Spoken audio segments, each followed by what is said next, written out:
Bueno, muy buenos días para todos.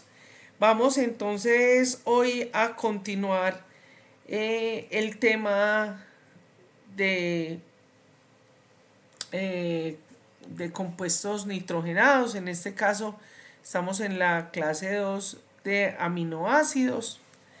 Eh, Habíamos visto la introducción y hoy vamos a continuar esa parte de introducción que tiene que ver con la degradación y eliminación de los compuestos nitrogenados del nitrógeno, o sea, el ciclo de la urea. Bien, entonces voy a dejar de compartir mi video, comparto pantalla, ustedes por favor me avisan cuando estén viendo la pantalla. Y también, por favor, en caso de que se interrumpa, que no me estén oyendo o que lo vean negro, por favor me avisan porque, pues, para verificar que todo esté bien. Ya Bueno, se está bien, Natalia, ya. listo. Entonces vamos a continuar el metabolismo de los aminoácidos. Hoy vamos entonces a ver esos aminoácidos, una vez son catabolizados, su estructura carbonada es utilizada para diferentes fines, sobre todo fines energéticos, y entonces queda el nitrógeno. Como recordaremos, el nitrógeno es un gas, pero nosotros lo tenemos en forma, en nuestro organismo, los organismos lo tienen en forma de ion amonio, de amoníaco, de ácido úrico, y es la manera, la estrategia, cómo se eliminan esos excesos de nitrógeno del organismo. Entonces, ese ion amonio, y quiero hacer la salvedad que en algunos libros que son traducidos al inglés, el amonio y el amoníaco eh, pues lo utilizan de manera indiscriminada, pero no son lo mismo, ¿cierto? El ion amonio es NH4, el amoníaco es NH más 3, ¿cierto? Bueno, entonces nosotros tenemos en sangre estos dos compuestos. Tenemos obviamente más, eh, lo tenemos más en forma de amonio que amoníaco. Y ese amonio básicamente lo producen, o sea, las bacterias que son ureasa positivas y obviamente el metabolismo o catabolismo de los aminoácidos. Ese ion amonio, cuando difieren las concentraciones cuando el bebé nace o cuando son prematuros, recuerden que lo que hemos mencionado en las clases anteriores, que, que pues si bien más o menos aproximadamente damos valores de los biomarcadores, ustedes siempre tienen que tener en cuenta el laboratorio, el rango que les está ofreciendo del metabolito que midan. Pero más o menos esto es, y sobre todo para el ion amonio, es más o menos ese los valores. Entonces, como ustedes verán, eh, el, eh, un momento, por favor. Disculpen ustedes, debo contestar una llamada urgente por una cosita familiar. Listo, Natalia, Me no hay disculpan un problema. momentico, qué pena con No hay ustedes. problema, hermano, tranquila, Natalia, no hay problema.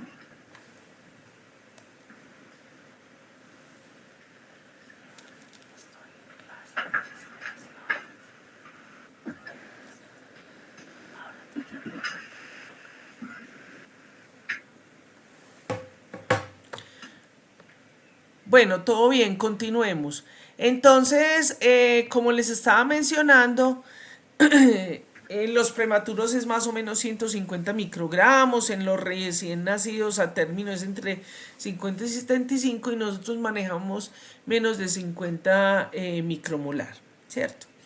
Ahora, ese amonio se puede detectar, amonio y amoníaco por gases arteriales. Pero ese compuesto, como vamos a ver, es neurotóxico. Entonces, la evolución desarrolló un ciclo para eliminarlo, un compuesto para eliminar esos excesos de nitrógeno. Y ese compuesto es la urea. Entonces, eh, aquí también quiero resaltar algo que aparentemente es algo técnico, algo que de pronto lo tendrían que tener en cuenta los microbiólogos, las enfermeras, pero no, usted como médico también tiene que estar implicado en esto. No importa si es un médico general, un médico especialista, debería saber esto para garantizar que su paciente se le dé el manejo adecuado. Porque, como vamos a ver en esta clase, los excesos de amonio y amoníaco son excesivamente devastadores. Entonces, recordemos entonces que en el plasma, más o menos el pH es 3,5, 7,4, ¿cierto? El 98% está en forma de la especie química que está más frecuente es el ion amonio. Sin embargo, también tenemos amoníaco. Es en una relación 9:1 aproximadamente. Entonces, ¿qué sucede? Que este compuesto es altamente volátil. Por eso hay que hacerlo bajo condiciones adecuadas, la toma, para usted precisar que las razones la razón de las manifestaciones clínicas que usted está viendo en su paciente tienen que ver con el aumento, es decir, con una hiperamonemia. Entonces, a temperatura ambiente y a presión parcial, pues en la presión atmosférica, ese, ese compuesto va a estar en forma de amoníaco, o sea, NH3+. Cuando se disuelve en agua, que es el caso de nuestros fluidos, entonces está en forma de NH4+. Por esa razón, cuando usted está sospechando y usted como médico terapeuta, usted solicita la medición de ion amonio o de amoníaco, debe tener en cuenta ciertas particularidades técnicas para que usted tenga los resultados adecuados. Por esa razón, este metabolito usted lo tienen que medir con los catéteres para gases arteriales. Tienen que colocar la muestra inmediatamente en hielo, ser transportada hasta el laboratorio en hielo y el resultado se lo deben entregar antes de media hora. Si después de media hora han procesado, ese resultado no es fidedigno. Por estas razones que están en esa diapositiva, por las condiciones en que se convierte este químico. Entonces es muy importante y se los estoy mencionando porque hemos tenido desafortunadamente por la falta de de tener en cuenta estos aspectos que les estoy compartiendo, decesos de bebés, ¿cierto? Porque el médico está viendo vio o ve unas manifestaciones clínicas que son claras de una posible hiperamonemia y cuando miden los metabolitos, no, que están normales, bueno, y entonces no le hacen el tratamiento adecuado.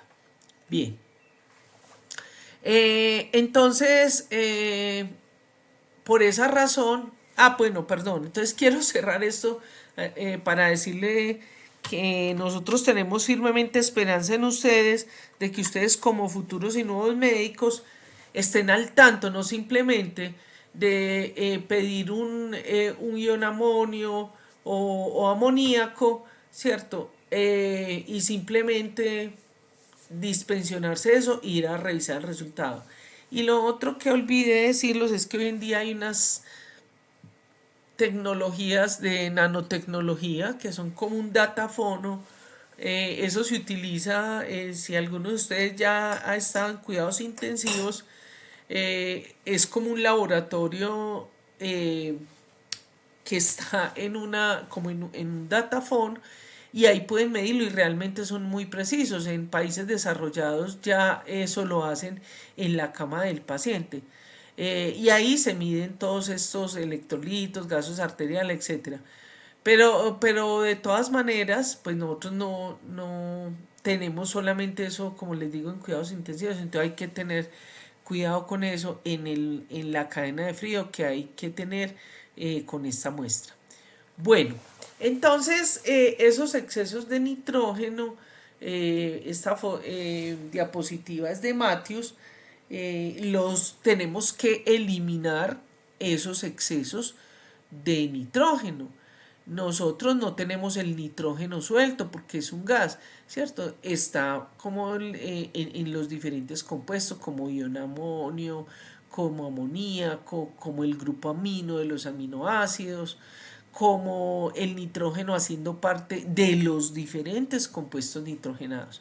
Pero para eliminarlo tenemos entonces un compuesto, en el caso de nosotros los animales complejos, tenemos entonces eh, la, la eliminación de los excesos de nitrógeno a través de la urea. Los reptiles y algunos peces lo hacen en forma de amonio, y las aves y otros reptiles en forma de ácido úrico. Y esta es la urea. Mire que la urea es un compuesto muy sencillo, es un grupo ceto con dos grupos amino. Entonces lo que vamos a ver a continuación, que es el, eh, el ciclo de la urea o el ciclo de Hans-Krebs, que es el mismo. De hecho él se doctoró y lo primero, antes del ciclo de Krebs, lo que encontró fue este ciclo de la urea. Entonces, para ver ese metabolismo, esto fue de unos pantallazos, como ustedes verán, súper pixelados, pero es unas gráficas que en los libros pues no han podido como superar y satisfacerme, para lo que yo creo que ustedes fácilmente pueden adquirir el conocimiento sobre este ciclo de la urea. Entonces, por eso esas nimiedades técnicas de pixelación y eso, por favor me lo excusan. De otro lado, pues cada quien tiene su metodología, cada uno de ustedes tiene su metodología para adquirir el conocimiento. Lo que yo les recomiendo, a pesar de que nosotros no les exigimos estructura, es que estudie con la estructura de la molécula, que le va a ser más fácil grabarlo y entenderlo. Usted puede ir haciendo una tablita, ¿cierto? Donde usted, con el principio básico que tenemos de la reacción enzimática, o sea, sustrato, enzima, coenzima, producto, ¿cierto? Cada reacción la puede ir desglosando para que usted la pueda aprender. Sobre todo que esta es una vía que tiene en todas sus reacciones enfermedades que pueden causar enfermedades, errores innatos del metabolismo, enfermedades huérfanas muy devastadoras, incluso la muerte. Bueno, entonces en esta diapositiva voy a explicarles qué representa. Esto azul es el citoplasma y esto representa una mitocondria. Estas son las crestas de la mitocondria. Esta es la matriz de la mitocondria. Entonces, Lo primero que vamos a tener, y aquí es muy importante esto porque a veces algunos libros y algunos clínicos tienen como diferentes interpretaciones sobre el ciclo de la urea, eh, es decir, inician como primera reacción esta. Realmente la primera reacción se da por el catabolismo de los aminoácidos. Ojo que esta pregunta, yo voy a hacer esta pregunta en el examen. ¿De dónde proceden los grupos nitrogenados de la urea? Los grupos aminos de la urea. Eso lo voy a preguntar en el examen. Entonces, ustedes van a ver que aquí hay unos colorcitos que van a ir cambiando para que ustedes vean de dónde van procediendo. Entonces, ese nitrógeno, que aquí lo tenemos en forma de amoníaco, procede del catabolismo de los aminoácidos, de ese metabolismo que se ha usado la estructura carbonada y entonces uno de esos grupos aminos viene de allí. Tenemos entonces el bicarbonato, ¿cierto?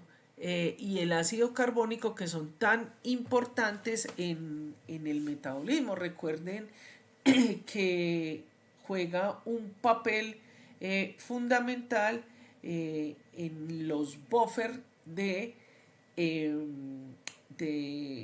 pues como buffer en el organismo. Igualmente juega un papel importante en el metabolismo de los aminoácidos, específicamente en el catabolismo. Entonces, este es la materia prima para empezar a construir, empezar a sintetizar la urea. Aquí entonces quiero hacer un poquito de detalle en esto porque en los libros a veces también se confunde un poquito. Aquí tenemos dos ATPs. Esos dos ATPs, uno se utiliza para el compuesto y el otro lo utiliza la enzima, la carbamoilfosfato sintetasa, para que se pueda dar la reacción. ¿Listo? Muy bien. Entonces, estos serían entonces los sustratos que necesitamos para la reacción. Entonces, tenemos la primera enzima, que es la carbamoilfosfato sintetasa. Cada vez que vamos pasando una enzima, la vamos a ir dándole la sigla para no mencionarla toda.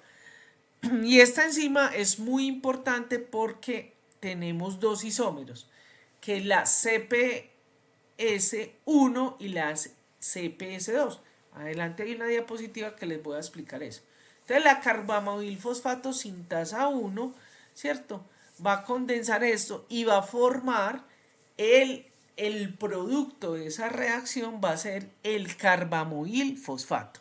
Entonces, voy a mostrar algo para explicarlo. Fíjese que aquí uno de los fosfatos se colocó en el compuesto, ¿cierto? Esta unión del grupo amino con el grupo ceto es lo que se llama el carbamoil o carbamil, ¿cierto? Y como tiene un fosfato, entonces se llama carbamoilfosfato. El otro fosfato, fíjese que la enzima se llama carbamoilfosfato sintetasa. Quiere decir que necesitaba la energía del fosfato para poder hacer la reacción. También recordemos que en todo el lenguaje bioquímico enzimático, muchas de las enzimas, los nombres que tienen son sea del sustrato o sea del producto. En este caso es del producto.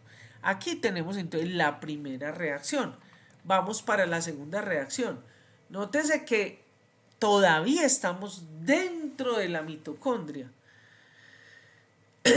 Entonces, en la segunda reacción, el sustrato es el carbamoil-fosfato, ¿sí? Y viene entonces una enzima que se llama ornitin transcarbamoilasa. Entonces, aquí básicamente lo que está haciendo la enzima es que, y ojo con esto que va a ser muy importante cuando cerremos todo el ciclo. Fíjese que aquí en este compuesto el producto de esta reacción es la citrulina.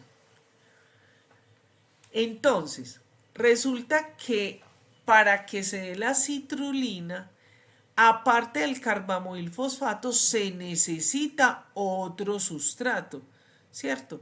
Que es la ornitina. O sea, esto que vemos aquí en amarillo es la ornitina. Fíjese que aquí está el carbamoil, el grupo amino con el grupo ceto, ¿cierto? Y lo que está haciendo esta ornitin transcarbamoilasa, que ya vamos a seguir llamando OTC, lo que está haciendo es, por un lado, quitando este fosfato, ¿cierto? Y transfiriendo o colocando la ornitina, por eso se llama ornitin transcarbamoilasa, porque la ornitina se está colocando. Entonces, en la segunda reacción son estos dos eh, eh, sustratos. Bien, la citrulina, en este gráfico es muy importante los colores que nos van mostrando para poder entender la vía. La citrulina pasa a través de un intercambiador. Es una proteína que intercambia. Sale una molécula de citrulina y entra una de ornitina. Eso es muy importante. No hace mucho que lo describieron, pero si no hay citrulina, no puede. Si sale citrulina, tiene que ser porque lo intercambia con la ornitina, ¿cierto? Y ya sale entonces al citoplasma. En el citoplasma, entonces va de ahora en adelante en estas gráficas que les presento acá, esto lo hice así adrede para que ustedes vayan reconociendo, por eso les digo que en esto es muy importante la estructura. No sé si reconocen este compuesto. Mire lo que habíamos dicho en la clase pasada. Uno puede reconocer, decir, esto es un aminoácido, sí, porque mire que aquí tenemos el carbono alfa, aquí está el grupo amino, aquí está el grupo carboxilo, y tiene 1, 2, 3, tiene 4 carbonos. ¿Cuáles son de 4 carbonos? Tenemos 2 ácidos, el ácido aspartico y el ácido glutámico, ¿cierto? Evidentemente, es el ácido aspartico, ¿cierto? Aquí pues está en forma de aspartato. Entonces, lo que va a ser la tercera reacción y que como ustedes ven está en el citoplasma, está azul, es la unión de esa citrulina con el aspartato, ¿sí? Entonces, viene una enzima que es la argininosuccinato sintetasa. También la abreviatura de ese es ASS, ¿cierto? Argininosuccinato sintetasa. Desglosemos eso y verá qué tan fácil. Fíjese que aquí nos está diciendo ya cuál va a ser el producto de esta reacción, que tiene como sustrato la citrulina y el aspartato. Nos está diciendo que el producto va a ser un argininsuccinato. Entonces, y nos dice que es una sintetasa, o sea, que requiere ATP. Correcto. Ahora, Fíjese que también interesantemente lo que nos está diciendo es que al unirse el aspartato y la citrulina vamos a tener arginino y vamos a tener succinato. Mire que ya aquí nos muestra, fíjese que el grupo ceto se perdió, ¿cierto? Aquí tenemos este nitrógeno que viene del catabolismo de los aminoácidos, la pregunta del examen. ¿Y de dónde viene el otro grupo amino? Del aspartato. Mírenlo ahí. Entonces vamos a reconocer el argininsuccinato. Aquí tenemos entonces, aquí era lo que era el carbamoil, ya se perdió el grupo ceto, ¿cierto? Y tenemos entonces, aquí era el aspartato y este era la citrulina. Pero todo este compuesto se llama argininosuccinato o argininsuccinato. Bueno, entonces vamos a la cuarta reacción. Aquí entonces viene una aliasa, argininosuccinasa o argininsuccinin liasa. Depende del libro donde lo estudie. Fíjese que aquí, y por eso lo pongo así, para mostrar qué es lo que va a ir saliendo. Fíjese que aquí ya va a salir esta parte de la molécula, ¿cierto? Tenemos entonces como producto, como sustrato del argininsuccinato, tenemos la enzima que es el argininsuccinato liasa. ¿Y cuáles van a ser los productos? El fumarato y adivinen qué. La arginina, vuelvo y paso para que mire que toda esta parte del compuesto sale. Ya dijimos que el nitrógeno va a venir del aspartato. Ya tenemos que volver a conformar el grupo ceto. Y ya aquí nos estaba sugiriendo qué compuesto iba a quedar. Entonces, el producto de esa reacción va a ser el fumarato y la arginina. Fíjese usted que ya está casi lista la urea. Nos falta solo hacer la conformación química. Aquí están los dos grupos amino y nos falta es el grupo ceto. ¿Y qué podemos reconocer en este pedacito de la molécula? En este compuesto, recuerdan lo amarillito que vimos, ¿qué reconocemos? Reconocemos ¿de dónde viene? De la citrulina. Entonces, viene la siguiente reacción. La siguiente reacción, entonces, es la arginina y viene la arginasa o argininliasa. Necesita obviamente agua, una molécula de agua. Y entonces vamos así, la enzima hace la configuración de la molécula, crea el grupo ceto y tenemos como producto de la arginina la urea y la ornitina. La urea y la ornitina.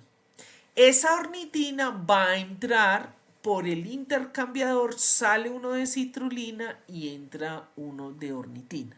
Y así entonces cerramos el ciclo de la urea. No sé si el señor Mosquera continúa ahí o los que hayan entrado y tienen alguna duda hasta ahí. Profe, ¿algún comentario? Todo muy bien, Natalia, todo va muy bien. Muy bien. Entonces ya entra, ¿cierto? Entra esa ornitina y la ornitina hace parte de la segunda reacción. Por eso no sé por qué algunos clínicos en algunas conferencias que yo he estado, pues empiezan el ciclo de la urea es a partir de esta reacción. Yo no sé si el profe Burgos tiene conocimiento de eso.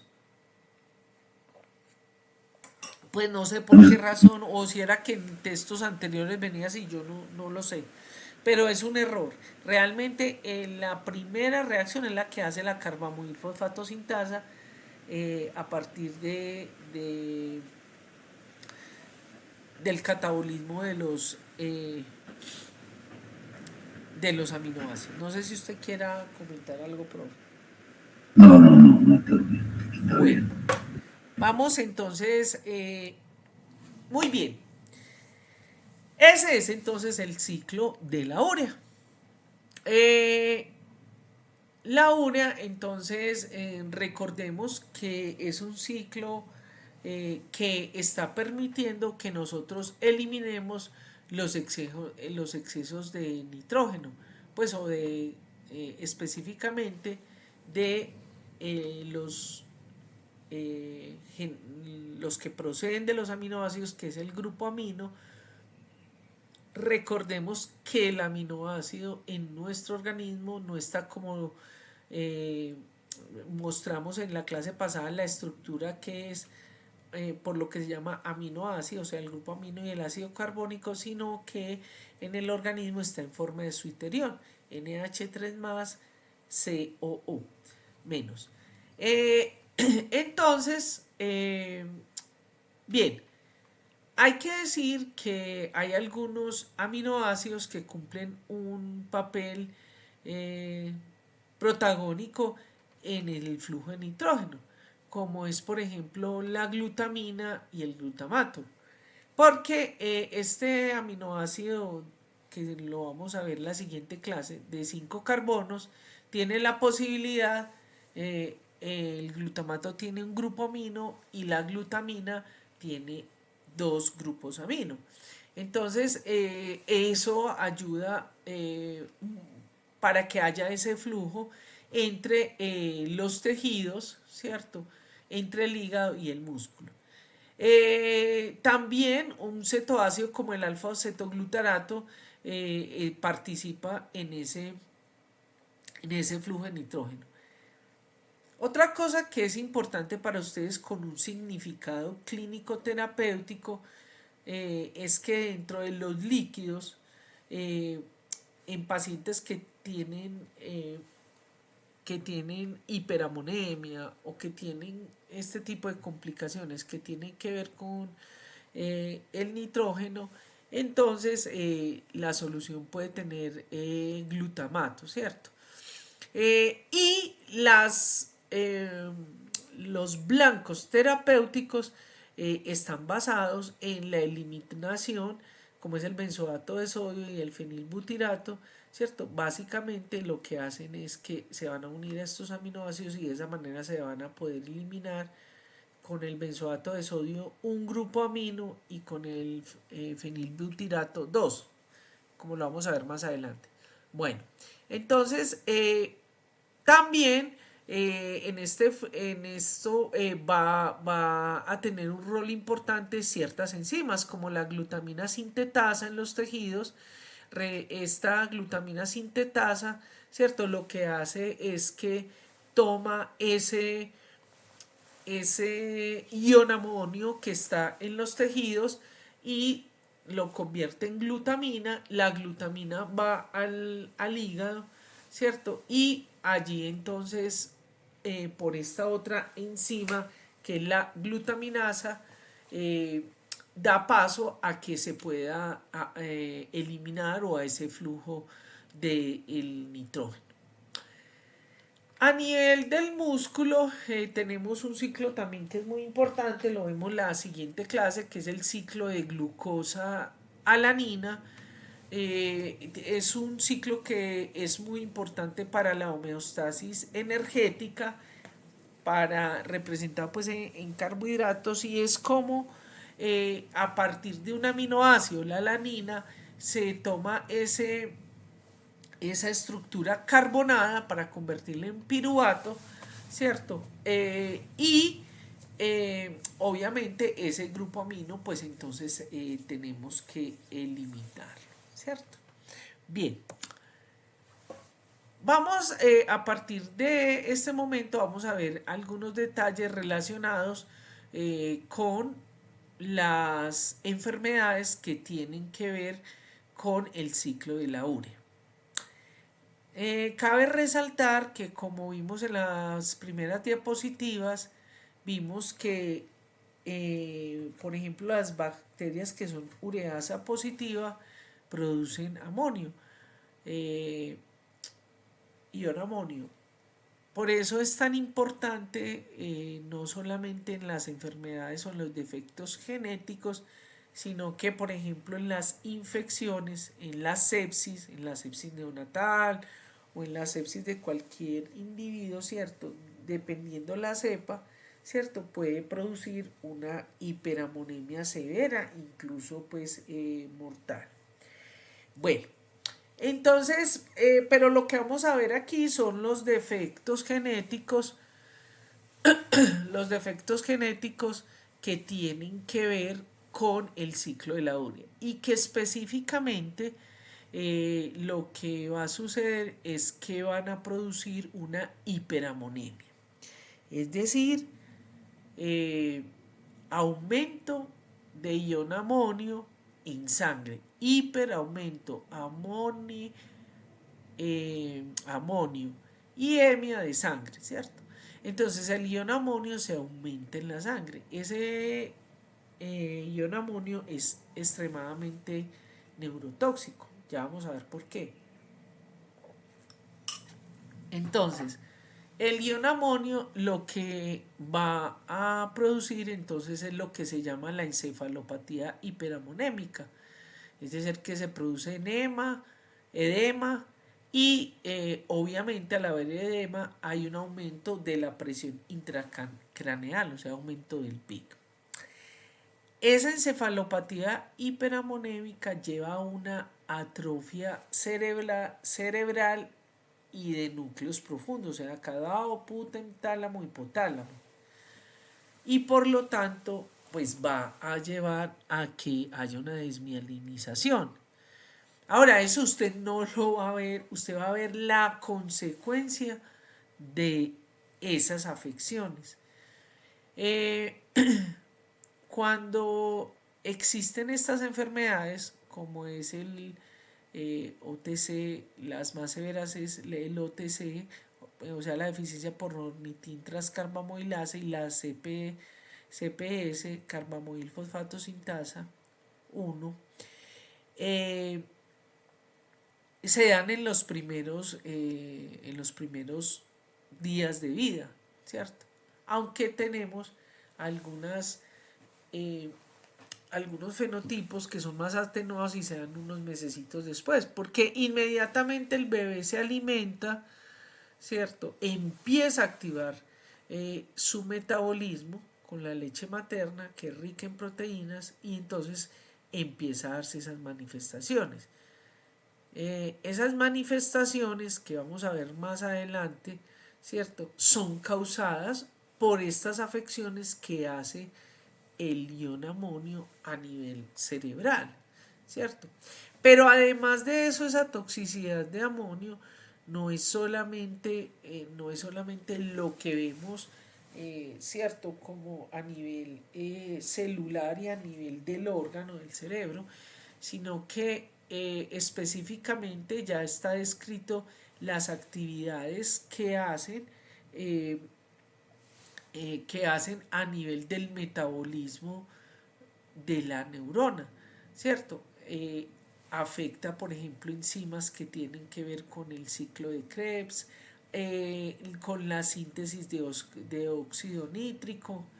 Eh, También va a tener problemas en la producción de neurotransmisores, ¿cierto? En el metabolismo, pues, de aminoácidos que van a ser fundamentales para la producción de esos neurotransmisores. Entonces van a haber alteraciones que son glutaminérgicas, colinérgicas, serotoninérgicas. Bueno, y pues todo esto va a llevar entonces a que, pues como en ese momento el cerebro de esos neonatos o del niño está en crecimiento y desarrollo, pues va a haber un daño a nivel del crecimiento dendrítico y axonal. Hay muerte celular y alteración de señales de, de señales de traducción y obviamente con canales de potasio y agua. Y aquí lo vemos todo representado en este artículo que es muy, pues ya está muy viejito, pero que es muy diciente, ¿cierto? Toda la problemática que tiene los excesos de amonio, ¿cierto? Porque esos excesos de amonio, ¿cierto? Van entonces a entrar a la célula, ¿cierto? Y van a afectar, pues, el metabolismo energético, el metabolismo que tiene que ver con, con, con la eliminación de todos estos ROS, especies reactivas del oxígeno, ¿cierto? Bueno, entonces, cuando usted ve todos los hallazgos que ahorita vamos a ir hablando como de cada una de las enfermedades, usted en el momento en que tiene esas manifestaciones que son del sistema nervioso, usted lo que tiene que hacer es resolver esa hiperamonemia, ¿cierto? Obviamente que aquí les estoy presentando un algoritmo de lo que haría usted con esa hiperamonemia. En muchos de los países el tamizaje neonatal permitiría encontrar rápidamente si ese individuo tiene algún error innato del metabolismo. Pero en nuestro país no está. Entonces lo que vamos a tener es unas manifestaciones clínicas del recién nacido y entonces usted va a medir el amonio en plasma. Entonces, pero pues obviamente usted como clínico no va a pedir solo el amonio, sino que usted va a pedir una serie de biomarcadores. Usted va a ver la brecha aniónica, el anion gap, va seguro a medir plasma, va a medir otros compuestos y eso le va a ir orientando el diagnóstico. Obviamente que usted en ese momento no tiene que hacer el diagnóstico de tiene una deficiencia de arginine-succinatoliasa o de OTC o de CPS, no, sino que usted necesita diferenciar para poder hacer el manejo clínico, ¿cierto? A que si se debe al ciclo de la urea o si se debe a otros problemas metabólicos. Entonces, cuando ese anion gap es normal o menos de 20 y la glucosa es normal, entonces usted ya puede decir, esto de pronto es por el lado del ciclo de la urea. En cambio, si la brecha aniónica o el anion gap está aumentado, pero además tiene hipoglicemia y otras alteraciones de otros biomarcadores, ya usted tiene que hacer otro tipo de exámenes y obviamente paralelamente, porque no es que usted espere, sino paralelamente usted tiene que ir haciendo el manejo clínico. Pues los detalles de eso lo podemos ver en errores innatos del metabolismo. Entonces, ¿cuáles son esos trastornos de la urea? Por favor, tener muy en cuenta esta diapositiva y la siguiente. ¿Por qué? Porque hay algunas, unos enredos conceptuales, porque hay una enzima que se incluye en estos trastornos de la urea, pero que no es del ciclo de la urea. Entonces le voy a resaltar eso. Y por otro lado, todavía en el mundo, ¿cierto?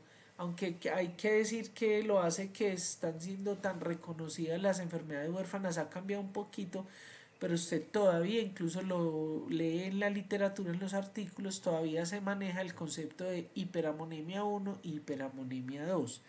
¿Por qué? Porque realmente las más frecuentes y las más devastadoras son las hiperamonemias causadas por deficiencia de carbamoilfosfato sintasa 1 y de ornitintrascarbamilasa. Por esa razón, entonces la CPS1 es llamada hiperamonemia 1 y la OTC es llamada hiperamonemia 2. Las otras, todas las tenemos pacientes, todos estos pacientes los tenemos en nuestro medio con estas deficiencias. En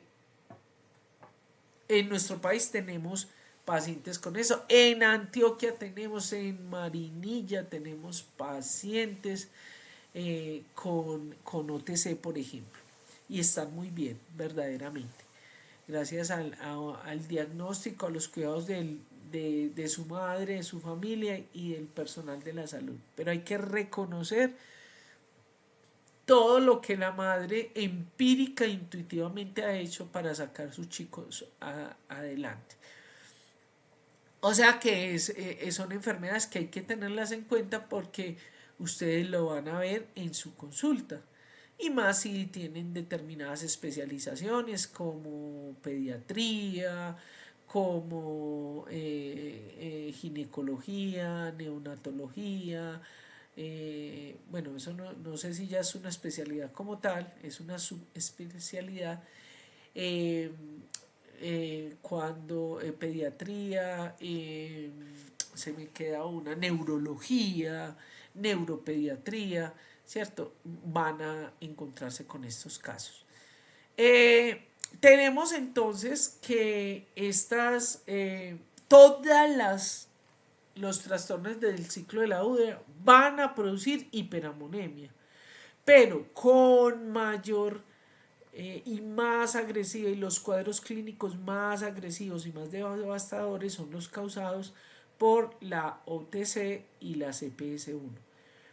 También como vimos en el ciclo de la urea, estas dos, la CPS1 y la OTC, están clasificadas dentro del grupo de enfermedades mitocondriales porque las enzimas funcionan a nivel mitocondrial.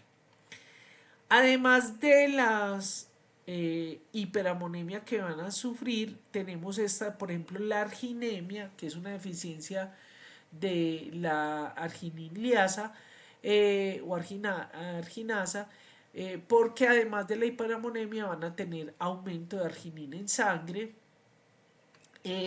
La deficiencia de argininsuccinato liasa va a producir entonces aumento de arginin o eliminación de argininsuccinato en orina y el argininsuccinato sintetasa que va a producir la citrulinemia o aumento de citrulina en sangre. Bien. Y aquí les hago esta grafiquita porque además de estas, ¿cierto? De estas que acabamos de ver que son todas las que tienen que ver con el ciclo de la urea, tenemos una y que de hecho como está acá, es más frecuente incluso que todas las otras, que es una deficiencia del N-acetilglutamato sintetasa. Esta enzima va a producir N-acetilglutamato.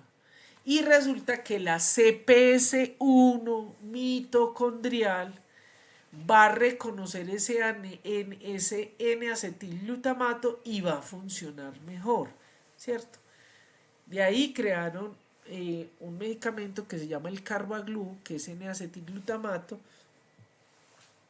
pero hay que tener en cuenta que lo que está haciendo es que no es que sea dependiente del N-acetilglutamato, sino que el N-acetilglutamato favorece que la enzima, que la CPS1 funcione, entonces por eso lo utilizan como tratamiento.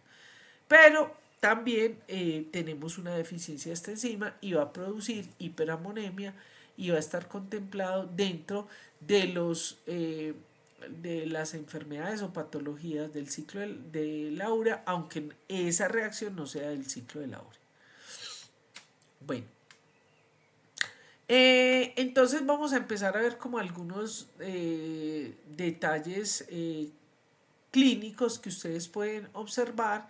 Esta es ya una figura clásica que se hace para los diferentes aminoácidos. Básicamente estos somos nosotros, ¿cierto? Que consumimos proteína, se utiliza para las diferentes fuentes y los excesos lo eliminamos en forma de urea a través de la orina. En el caso de los pacientes que tienen deficiencia, en este caso de CPS1, entonces como la enzima está interrumpiendo el metabolismo, entonces se va a acumular ese ion amonio y por lo tanto va a ser hiperamonemia. Entonces, ¿qué es lo que ustedes van a ver o qué es lo que va a producir esa hiperamonemia? desde las manifestaciones clínicas. Ya vimos al principio y lo puse en general porque es para todas las enfermedades. Unas más que otras son más severas las manifestaciones clínicas, pero usted lo que va a ver es un niño que sale targado, que no succiona, y si succiona vomita, tiene diarrea. Rápidamente la enfermedad va a cursar a que el niño tenga convulsiones, hace unos daños neurológicos severos, entra en un estado comatoso o en coma y pues de no ser manejado pues se va a morir. Bueno, aquí quiero hacer énfasis en la carbamoilfosfato sintetasa porque hay dos. Una que es la que vimos en el ciclo de la urea, que es la CPS1, que es mitocondrial, ¿cierto? Y esa CPS1, como vimos, va a ser favorecida por el N-acetil glutamato, ¿cierto? Y tenemos la CPS2 que está en el citosol y que tiene que ver es con el metabolismo o la síntesis de pirimidina. Entonces son diferentes, la CP1, la CP2. La CP2 no tiene nada que ver con el ciclo de la urea. Muy bien. Entonces, ¿qué se hace para cuando estos niños tienen esta, perdón, eh, me disculpan un momentico, una pequeña pausa que tengo que hacer una cosa con mi madre que está un poquito enferma. Un momentico, por favor. Listo, Natalia.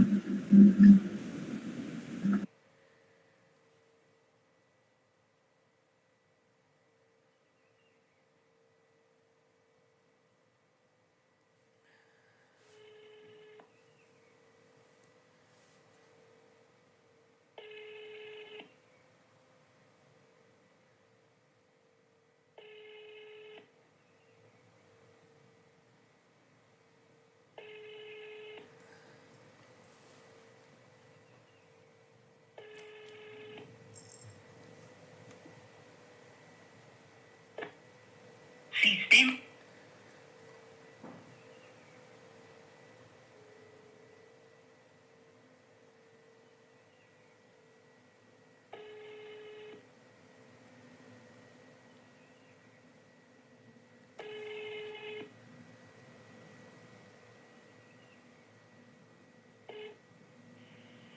Hola, y hoy.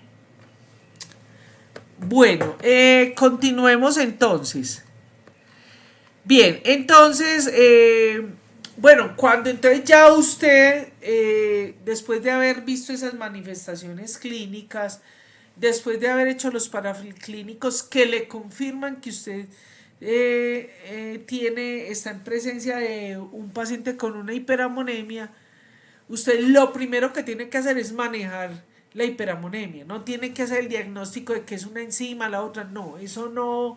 En ese momento grave de urgencia, lo único que se necesita primero es prevalecer la vida del paciente. Segundo, evitar el deterioro.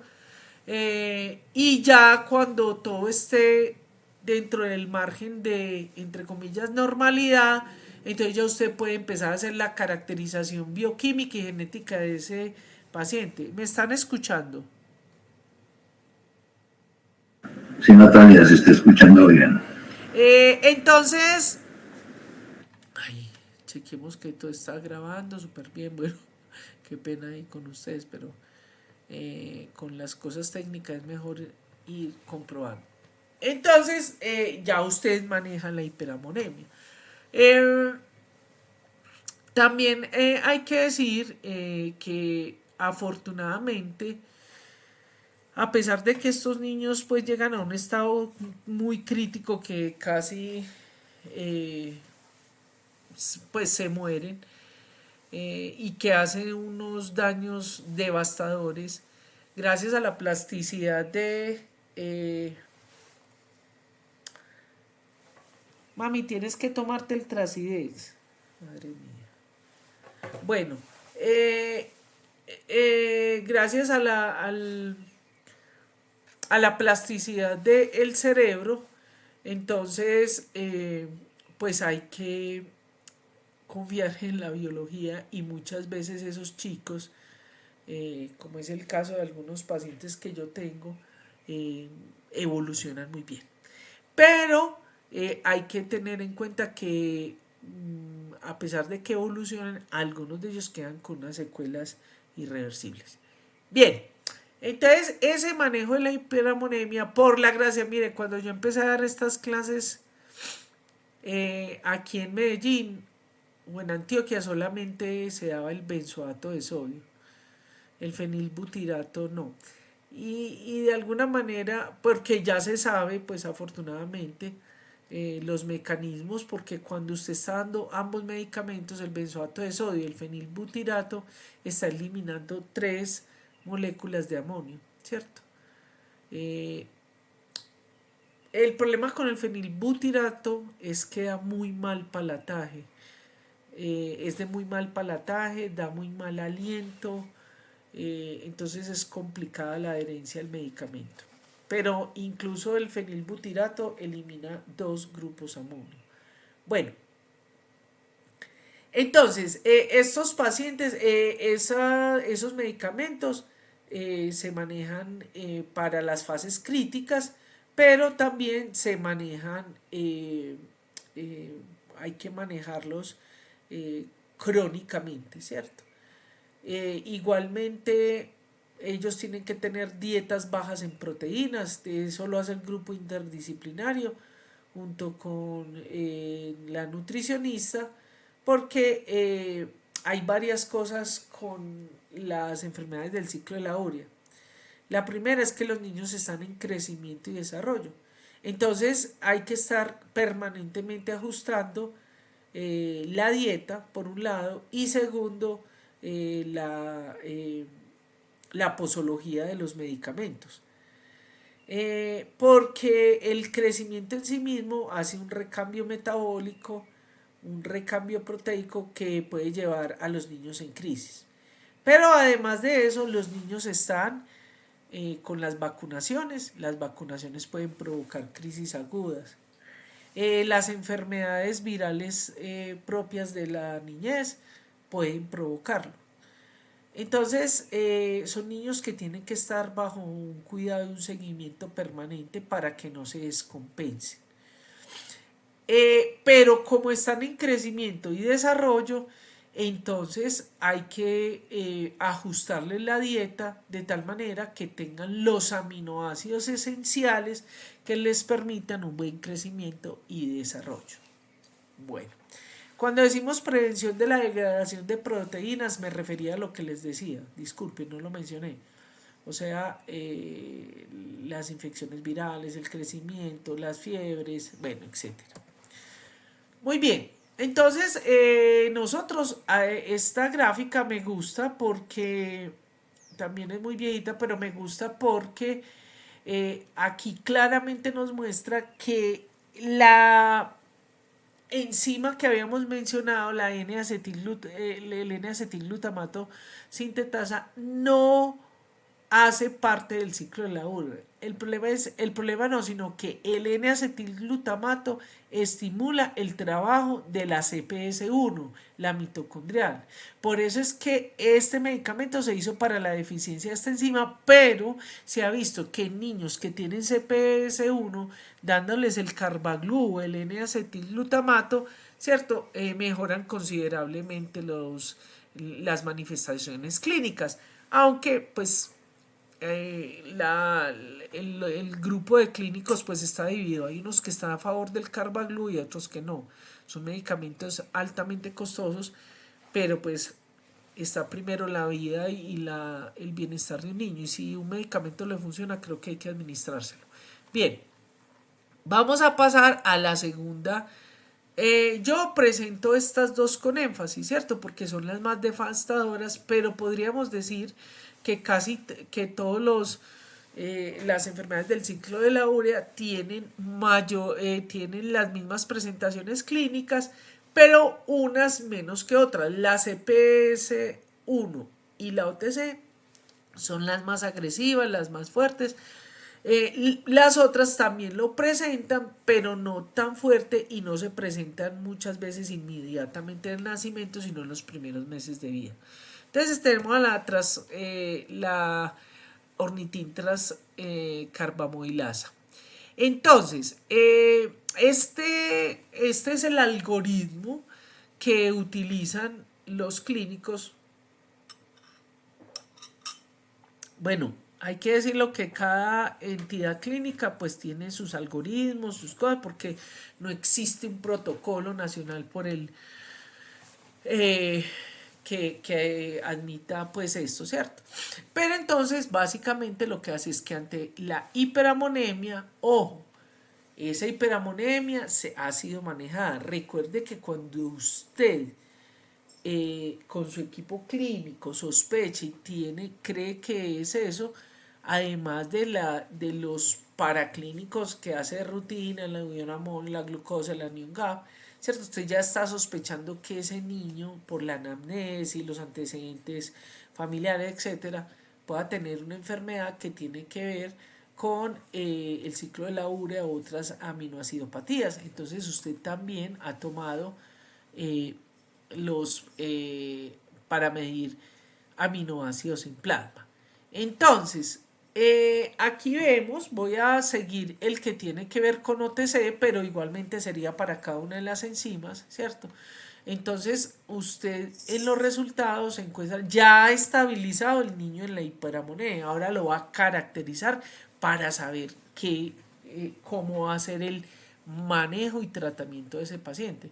Entonces, tiene baja citrulina, tiene la arginina, pues puede estar normal o bajita, pero usted va a tener, ¿cierto?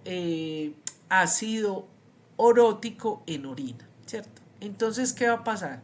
Que si ese ácido orótico está elevado en orina, pues entonces usted casi puede confirmar que tiene una deficiencia de OTC. Obviamente, aquí en Colombia ya no se hace ni biopsia hepática porque es muy invasiva, no se hace actividad enzimática, sino que generalmente se hacen pruebas genéticas que para buscar la variante genética. ¿Cuál es el problema hoy en día?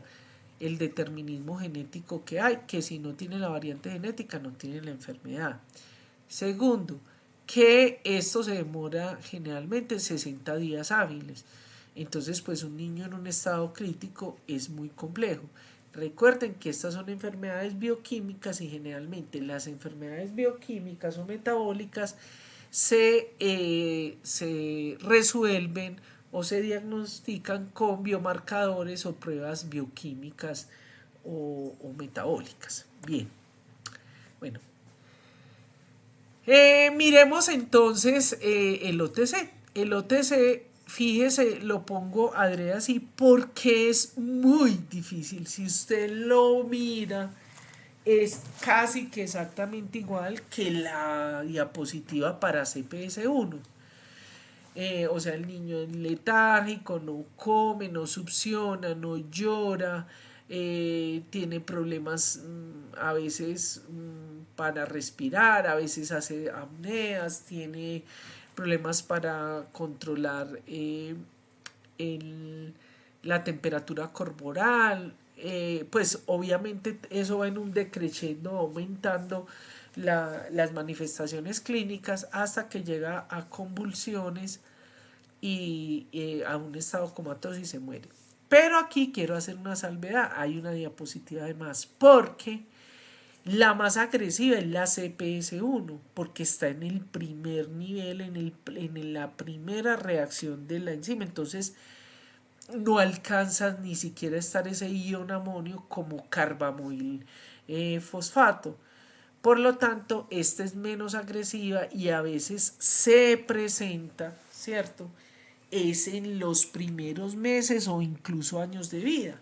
Entonces el niño empieza, él tiene, o sea, en los percentiles está bajito, él tiene retraso cognitivo, retraso en el desarrollo, un poquito de retraso mental, empieza a tener problemas hepáticos, ahí empiezan a haber daños, manifestaciones en el perfil hepático, hay unos que presentan problemas a nivel de piel, encefalitis, cabello quebradizo y a veces son muy agresivos, se convierten eh, muy irritables, muy reactivos, agresivos con sus compañeritos y muchos de estos niños realmente llama la atención los profesores o maestros de escuelas y guarderías donde refieren pues como la parte agresiva del niño y el bajo desempeño escolar. Y ahí es donde empieza ese curso de buscar, pero no tienen, a veces no tienen ese cuadro tan severo. Ahora, cuando llegan a este estado, recuerden que estas son enfermedades genéticas, son autosómicas recesivas, pero esta es ligada al X, ¿cierto? Entonces, ¿qué sucede? Que en esas enfermedades genéticas hay diferentes presentaciones. Hay unas que son atenuadas, dependiendo de la enfermedad. En unas lo llaman atenuadas, en otras severa, en otras severa y atenuada, en una hay una fuerte, media, dependiendo de la enfermedad, ¿cierto? Entonces hay unas presentaciones que son más atenuadas. Obviamente, como está ligada al X, los niños la sufren, ¿cierto? Es metabólica, ya está afortunadamente por fin cambiando y demostrando que en las enfermedades metabólicas a veces las niñas también sufren la enfermedad de manera más atenuada. Bien, el manejo es igual, ¿cierto?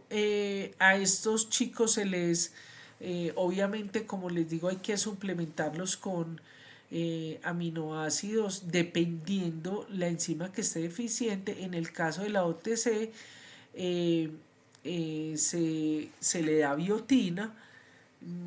También hay grupos de clínicos que con esto, dándoles megadosis de vitaminas, coenzimas o algunos microelementos, no están muy de acuerdo, pero porque realmente existen algunas enfermedades metabólicas que es lo que se llaman respondedores a cierta vitamina, a ciertas vitaminas. Bueno, punto y aparte.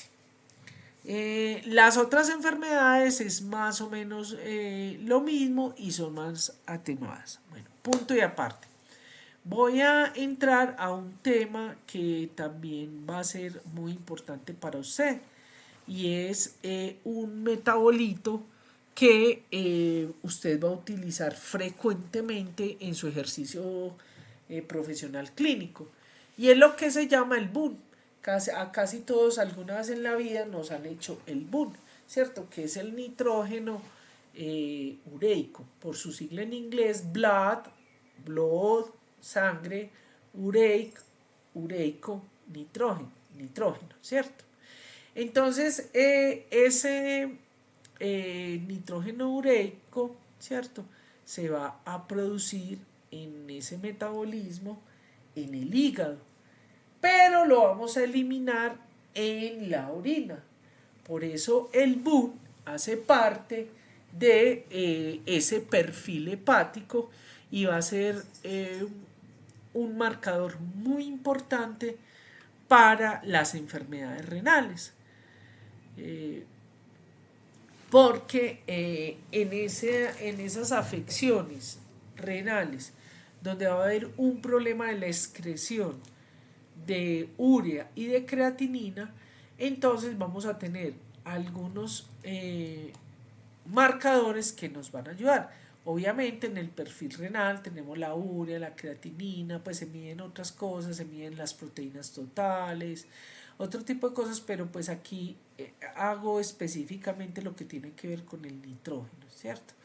Entonces cuando los riñones, por diferentes causas, ¿cierto? Puede ser incluso una enfermedad, una septicemia, es decir, una falla renal causada eh, por múltiples causas, ¿cierto? La misma el avance de la edad, cuando ya nos vamos haciendo adultos, se va perdiendo esa función renal. Recordemos que los riñones son como el filtro de la sangre, entonces ese filtro pues normalmente va perdiendo su capacidad de filtración, que es propio de la edad, del transcurso de la vida, y en la edad mayor pues va a ser más frecuente. Entonces el boom se convierte en un metabolito que puede ayudar a regular la enfermedad renal. Más o menos, hoy en día todos los paraclínicos nos están hablando, los rangos difieren, pero más o menos casi todos son hasta 20 miligramos por decilitro. De ahí para arriba ya hay que ver todo el cuadro clínico y los otros paraclínicos. Entonces, cuando se disminuye esa función renal, tenemos una azoemia, ¿cierto? Y eso va a hacer entonces que ese UN esté muy elevado, ¿cierto? Cuando ese UN está muy elevado, nos puede estar hablando de el daño renal, ¿cierto? En el caso que pongo aquí en el ejemplo, cuando es mayor de 80 miligramos por decilitro, podemos decir que está entre moderado y severo. Hoy en día, ustedes van a tener en su ejercicio, es muy importante lo que se llama la relación entre el resultado del BUN y la creatinina, porque les está hablando de si hay una franca falla renal o pueden ir pensando en una falla. Lo que pasa es que ese término pues se utiliza en algunos textos, falla prerrenal, ¿cierto? Entonces, para los pacientes que tienen manejo y control de enfermedad renal, esta relación se vuelve muy importante. Ahora, ¿qué va a suceder? Entonces, cuando se aumenta esa producción de urea, ¿cierto? Se va a disminuir el boom y no siempre tenemos que hablar de la falla renal. Y aquí esto va a ser muy importante para los que vayan a trabajar en el servicio de urgencias o los que vayan a ser urgentólogos o de cuidados intensivos o internistas. Este marcador se vuelve muy importante porque cuando se nos aumenta esa producción de urea pero se disminuye ese boom, ¿cierto? Puede ser porque hay un sangrado gastrointestinal, porque hay un aumento del metabolismo de proteínas o una insuficiencia hepática, dietas bajas en proteínas, desnutrición o sobrehidratación. Aquí yo pongo unos conceptos muy generales porque la insuficiencia hepática, por ejemplo, puede ser por muchas razones. Las dietas bajas en proteínas pues son importantísimas en nuestros países porque somos pobres y hay un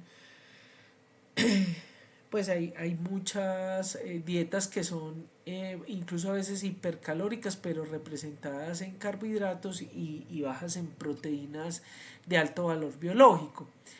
En la sobrehidratación esto se da mucho a nivel intrahospitalario porque a veces pues por un descuido, un mal manejo o no buena comunicación entre los clínicos se sobrehidrata el paciente, entonces puedo tener esto.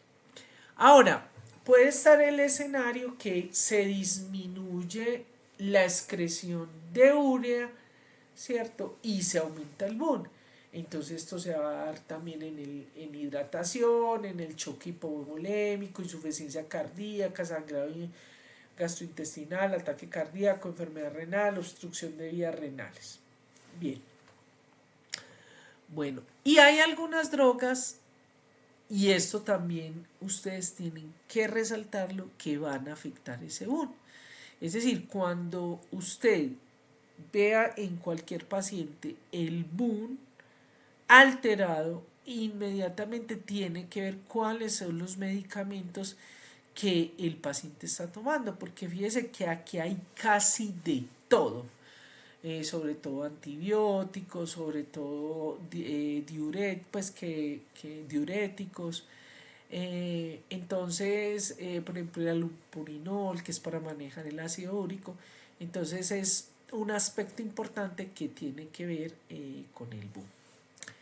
Bueno, he terminado. No sé si tienen alguna duda, preguntas.